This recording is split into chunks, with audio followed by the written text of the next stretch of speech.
নির্বাচন commissioner brigadier general Abul Fazal Mohammad Sanaullah বলেছেন, এবারে নির্বাচনের প্রধান চ্যালেঞ্জ হবে হারানো নির্বাচনী ব্যবস্থা ফিরিয়ে আনা। নির্বাচন কমিশন এই সুযোগ হারাতে চায় না বলে উল্লেখ করেন তিনি।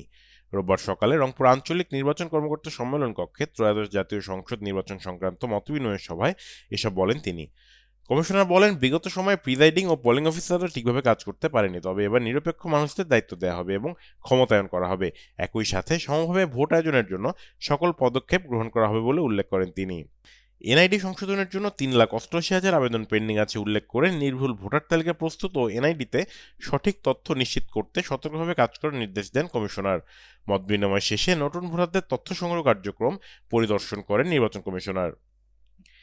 আওয়ামী লীগ নির্বাচনে অংশগ্রহণ করতে পারবে কিনা এমন প্রশ্নে নির্বাচন কমিশনার বলেন, প্রধান নির্বাচন কমিশনার এ বিষয়ে স্পষ্ট করে বলেছেন, তফসিল ঘোষণা পর্যন্ত অপেক্ষা করতে হবে। সার্বিক রাজনীতি ও বিচারিক প্রক্রিয়া কোথায় গিয়ে দাঁড়ায় এবং সে সময় যারা তফসিলভুক্ত এবং নিবন্ধিত থাকবেন তাদের নিয়ে ভোট অনুষ্ঠান হবে, আগে থেকে কিছু বলা যাচ্ছে না, কারণ এটি একটি বিচারিক প্রক্রিয়া, রাজনৈতিক প্রজ্ঞা ও সিদ্ধান্তের বিষয়। এছাড়া ঐকমত্যের বিষয়ও রয়েছে। আমরা নিশ্চিত করব যে আমাদের যে পুল অফ অফিসার্স আছে তাদের মধ্য থেকে বেছে নিরপেক্ষ এবং যারা কাজ করার মতো সাহসী তাদেরকেই ইনশাল্লাহ আমরা এবার নির্বাচন করব এবং তাদেরকে শুধু নির্বাচন করাই না, তাদেরকে সম্পূর্ণ ক্ষমতায়ন করা, যাতে করে তারা স্বচ্ছভাবে এই প্রক্রিয়া সম্পন্ন করতে পারেন। স্থানীয় সরকার নির্বাচনের বিষয়টি, এটি সরকারের একটি সিদ্ধান্ত। স্থানীয়, আপনারা জানেন, কমিশনের কাজ হচ্ছে, সাংবিধানিক দায়িত্ব হচ্ছে সংসদীয় নির্বাচন অনুষ্ঠান করা এবং আমরা আমাদের সার্বিক প্রস্তুতি সংসদীয় নির্বাচনকে সামনে রেখেই করছি।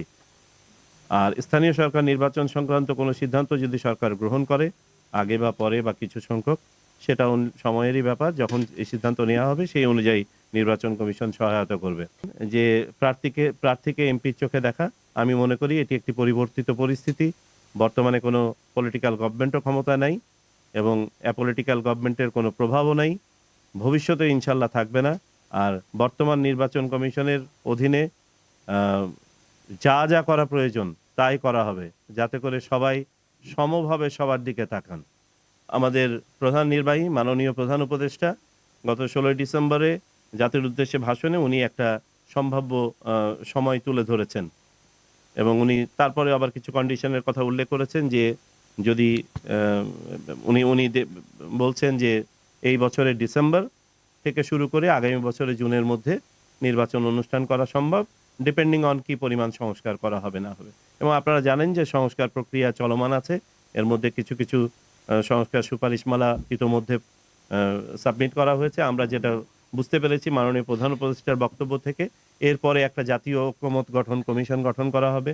সেই ঐক্যমত গঠন কমিশনের মাধ্যমে অগ্রাধিকার ভিত্তিতে নির্বাচন সংক্রান্ত ঐক্যমতগুলো নেওয়া হবে। সেটার উপরে যে পরিবর্তন বা সংশোধনের প্রয়োজন সেগুলো সাধন করা হবে আইনে এবং বিধিতে, এবং তারপরে নির্বাচন শুরু হবে, প্রক্রিয়া শুরু হবে। Mahbur Rahman, RCTV news, Rangpur.